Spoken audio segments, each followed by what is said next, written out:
Hola, saludos de parte de este servidor Jordi Ramírez, estudiante de la carrera de Administración de Mención Recursos Materiales y Financieros, adscrito a la Universidad Nacional Experimental Simón Rodríguez, Núcleo El Vigía.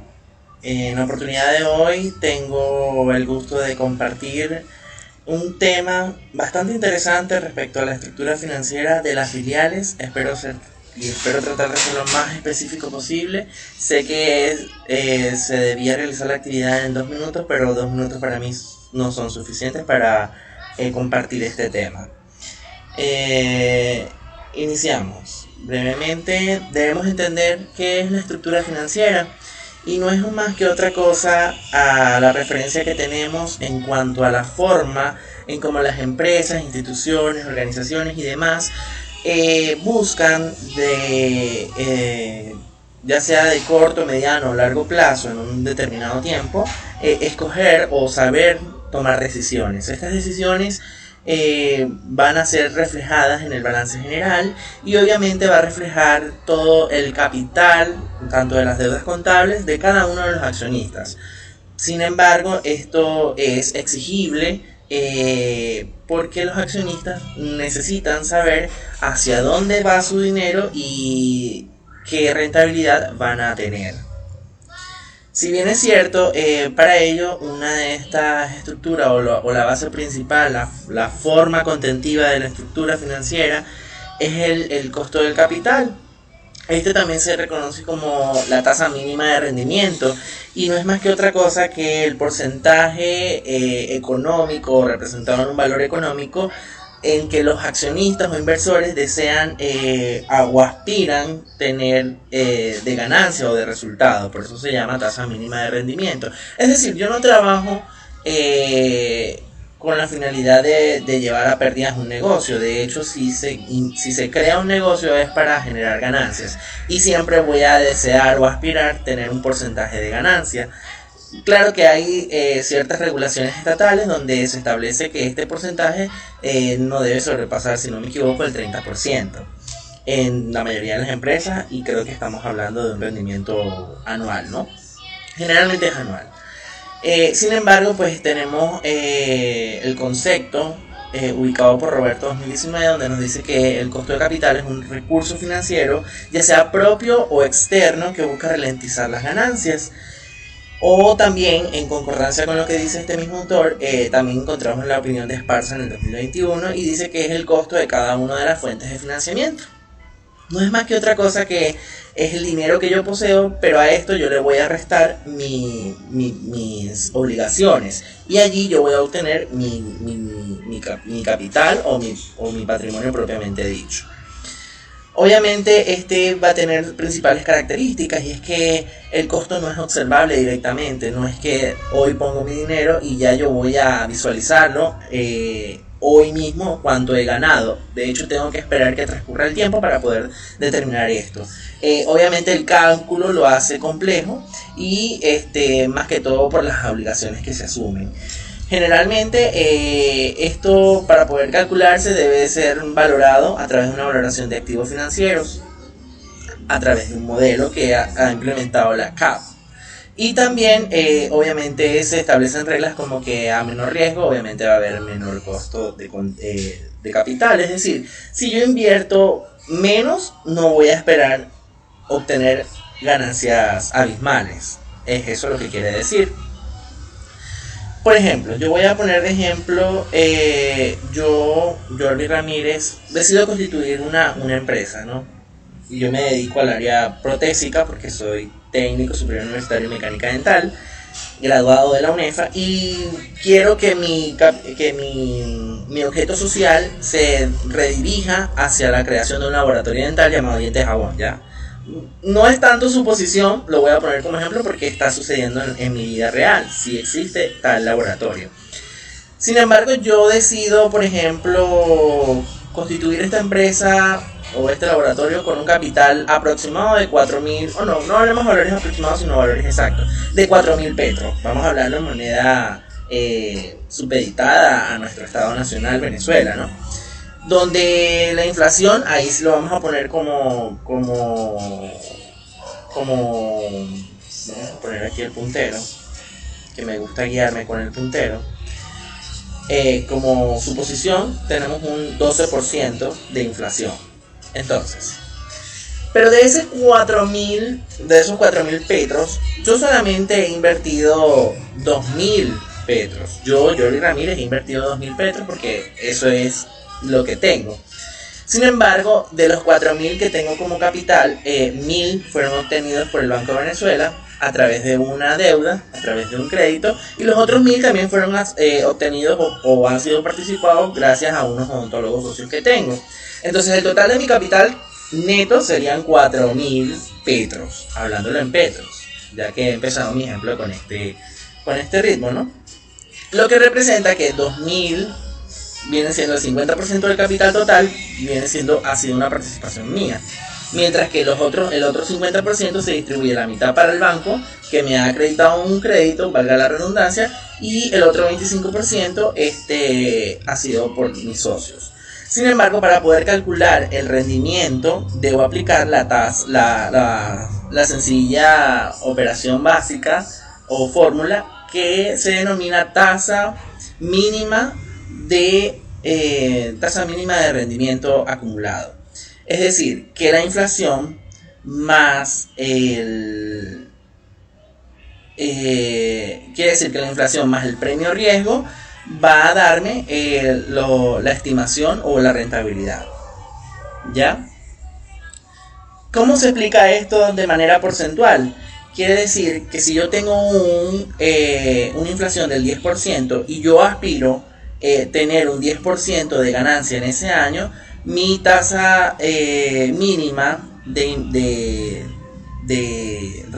rendimiento va a ser el 0,20, mientras que mis socios aspiran no obtener el 10%, sino el 12% de rendimiento. Entonces el 12 más el 10% de inflación nos va a generar un 0,22 tasa mínima de rendimiento, mientras que el banco, por el contrario, ellos se van a manejar por intereses, ya que el banco te presta a una cierta cantidad de interés, ya sea interés simple o interés compuesto. Generalmente en nuestro sistema venezolano es interés compuesto.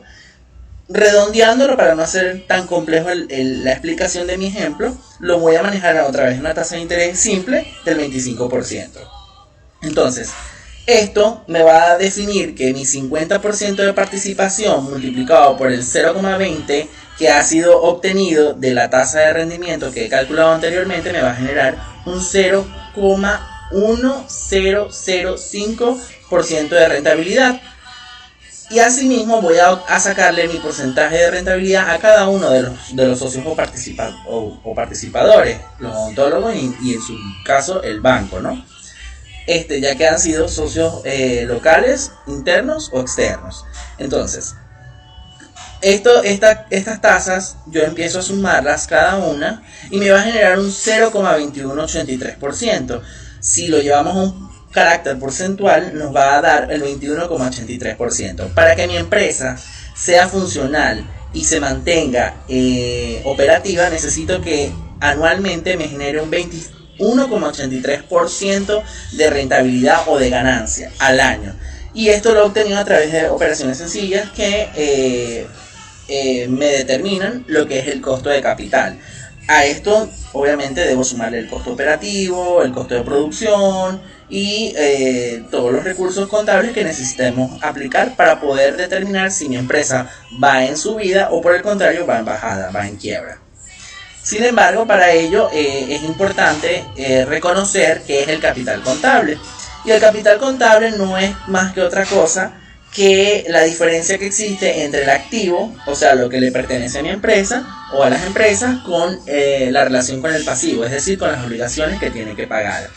Es por ello que los socios, desde un punto de vista, vamos a obtener un capital neto y lo demás será distribuido entre los pasivos y externos, o sea, los que tengamos como obligaciones. Esto nos lo dice Sánchez Galán en el año actual, 2021.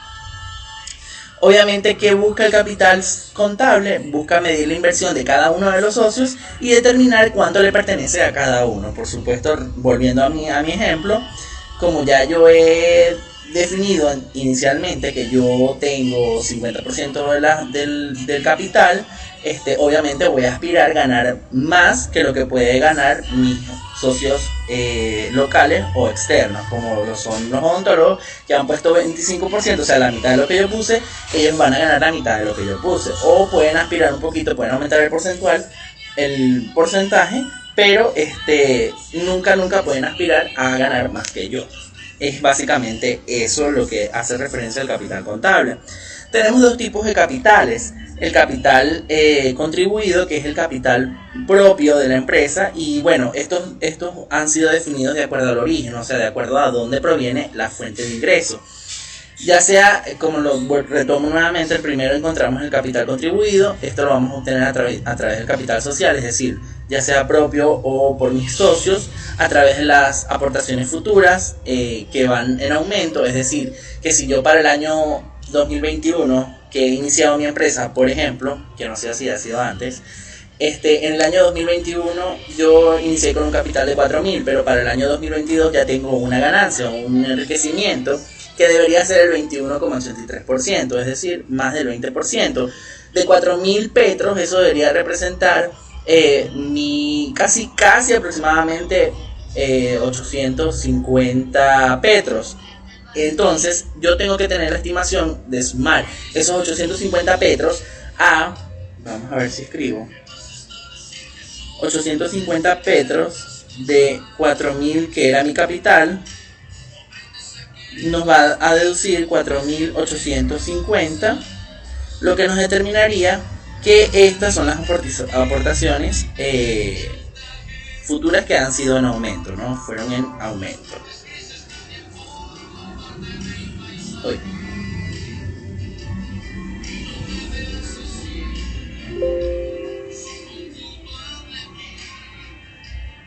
Ahora bien, también el capital contribuido puede ser obtenido por donaciones. Ahora, en su defecto, en cuanto al capital ganado, lo vamos a obtener a través de formas de utilidades retenidas, las pérdidas acumuladas, porque también nos podemos ir en descenso, o el exceso o insuficiencias en la actualización del capital.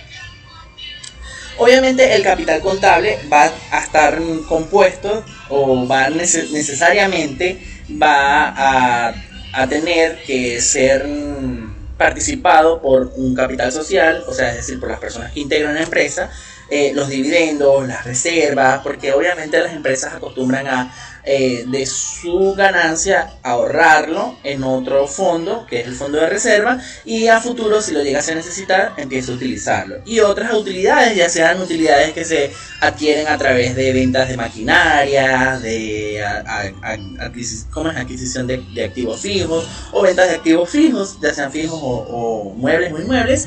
Y obviamente cuando ya ellas pierden su vida útil, que es otro tema de interés, la podemos vender y aún así, ya no valiendo nada a nivel contable, puede obtenerse una mayor ganancia. Por ejemplo, si yo adquiero una computadora de escritorio, el día de hoy, en 7 años, ya a nivel contable ha desaparecido porque se ha ido devaluando y ha ido perdiendo su vida útil. Entonces, a nivel contable ya no vale nada, pero cuando yo lo vendo, adquiero una utilidad, porque obviamente a nivel físico no ha perdido su valor. Entonces también el capital puede estar compuesto por capital de trabajo, obviamente porque en mi empresa va a haber recursos humanos, talentos humanos, maquinaria, todo ello que va a necesitar mantenimiento, materiales que van a ser necesitados, va a necesitar renovarse constantemente, y si mi inventario ha bajado, necesito volver a llenar mi galpón o mi área de trabajo. O sea, volver a llenar de materiales. Y también posibles apariciones de superávit o pérdida. De esto es que va a estar compuesto el capital contable, porque no es lo mismo yo decir que tengo 4.000 petros en las subidas del dólar, a decir que tengo 4.000 petros en las subidas en las bajadas del dólar. Entonces esto también va a afectar a mi capital, aunque no lo quiera, aunque muchos contadores, administradores y expertos del área financiera no lo quieran reconocer de esa manera. Pero es así. Esto no lo explica Sánchez Galán en el 2021. Sin embargo, obviamente cuando yo hablo de socios locales o socios externos, puedo hacer mención o puedo hacer mención a las distintas sociedades que se integran, ¿no? Y es que ellas son agrupaciones conformadas para cumplir distintas tareas que generalmente van a tener un carácter lucrativo. Generalmente hay empresas o sociedades que no tienen ese carácter lucrativo. Sin embargo, estos van a requerir un costo o van a necesitar un capital. Las principales que hemos encontrado en nuestro país, en Venezuela, han sido las siguientes: las sociedades mercantiles, que las vamos a explicar no tan detalladamente, sino lo más preciso y conciso, ya que una sociedad mercantil es la que existe bajo una denominación o razón social. Tiene un nombre, tiene una jurisdicción fiscal, tiene una residencia, un lugar, qué sé yo, y tiene un objeto social a cumplir, es decir, la actividad a la que se va a dedicar. Y obviamente las que vamos a encontrar en nuestro país son las sociedades en nombre colectivo.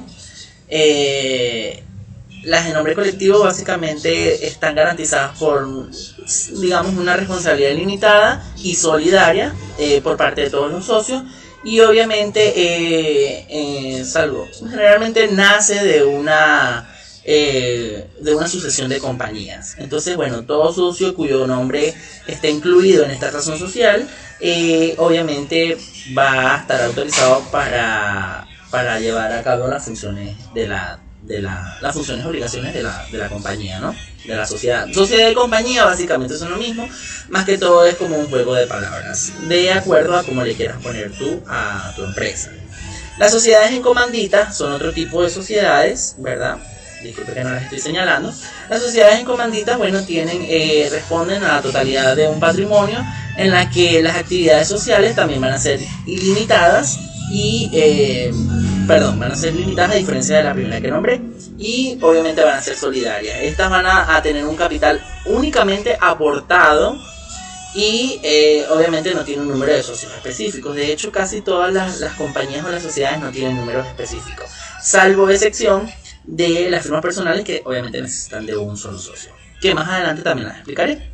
Y las sociedades de responsabilidad limitada, que obviamente va a dividir su capital a través de cuotas sociales, y obviamente va a darle responsabilidad a los socios de acuerdo al capital que han aportado, ya que los títulos no son equivalentes a las acciones que estos mismos han aportado, pero al momento de presentar un obstáculo legal, obviamente quien va a demandar o va a representar la organización va a ser la persona que más acciones tenga. Sin embargo, una de las que más aparecen en nuestro país como socio local o sociedades locales integradas es la sociedad anónima o compañías anónimas, y es una sociedad mercantil cuyos titulares o participantes van a tener acciones o títulos, de las cuales pueden diferenciarse a través de valores nominales, es decir, cada acción va a tener un valor. Entonces, cuando se vayan a realizar ventas de las mismas o van a distribuir las ganancias, va a ser en base a las acciones y no al valor nominal de las mismas. Claro que básicamente es como poner un anclaje al precio de las cosas. Sin embargo, obviamente en términos generales, estas sociedades pues van a tener mayor reputación, ya que no es lo mismo decir tengo una sociedad anónima a tener una firma personal. Básicamente le da mayor capacidad a la empresa y un carácter legal, digamos, con más prestigio, ya que las personas van a tener, o más que todos los agentes externos como los bancos y eso, se van a interesar más al poner su dinero en diferentes instrumentos financieros que ellos ofrezcan, ya sean créditos o qué sé yo, ¿ya? Los socios locales también vamos a encontrar las cooperativas, las sociedades cooperativas, que básicamente aquí, bueno, estas son más pequeñas, no son tan grandes, y busca un bien común, que todos tengan el mismo porcentaje de participación. Sin embargo, esto se va perdiendo a medida que los socios empiezan a vender o los socios empiezan a fallecer y empiezan a adquirir nuevas cuotas de participación. Y finalmente, las firmas unipersonales, que no es más que otra cosa que aquellas que no tienen socios, es una sola persona, como en mi caso, Laboratorio Dental Dientes Jabón, y obviamente puede tener un nombre comercial o sin embargo no puede llevar nombre comercial, sino que puede decir empresa de, tiene que llevar el nombre Jordi Ramírez, que sería mi persona. Por lo menos mi laboratorio es Laboratorio Dental Dientes Jabón de Jordi Ramírez. Entonces lo tiene que llevar sí o sí. O sin embargo, si no quieres llevar el nombre, lo puedes llevar el apellido. Obviamente se le puede agregar lo que sea lo más conveniente y también le va a dar una personalidad jurídica a la existencia de una supuesta sociedad, pero no es sociedad, es una firma personal, ¿ya? Obviamente todas estas sociedades van a ser creadas o conformadas a través de instrumentos de participación. Y no más que otra cosa que cualquier negocio que deje evidencia o que refleje cualquier participación residual o contable, económica, financiera de activos, va a emitir obviamente ciertos criterios o ciertos valores. Entonces esto va a verse representado a través de cuotas, acciones, valores, en fin, es la participación que tenga una persona, y esto va a verse reflejado a través de los diferentes documentos constitutivos que se generen en la jurisdicción donde va a funcionar, independientemente de la cantidad de matrices o de locales comerciales que estén adheridos a esa sociedad. Obviamente aquí se va a reflejar la obligación que asumen cada uno de los participantes y va a generar derechos para pagar y adquirir obligaciones o deudas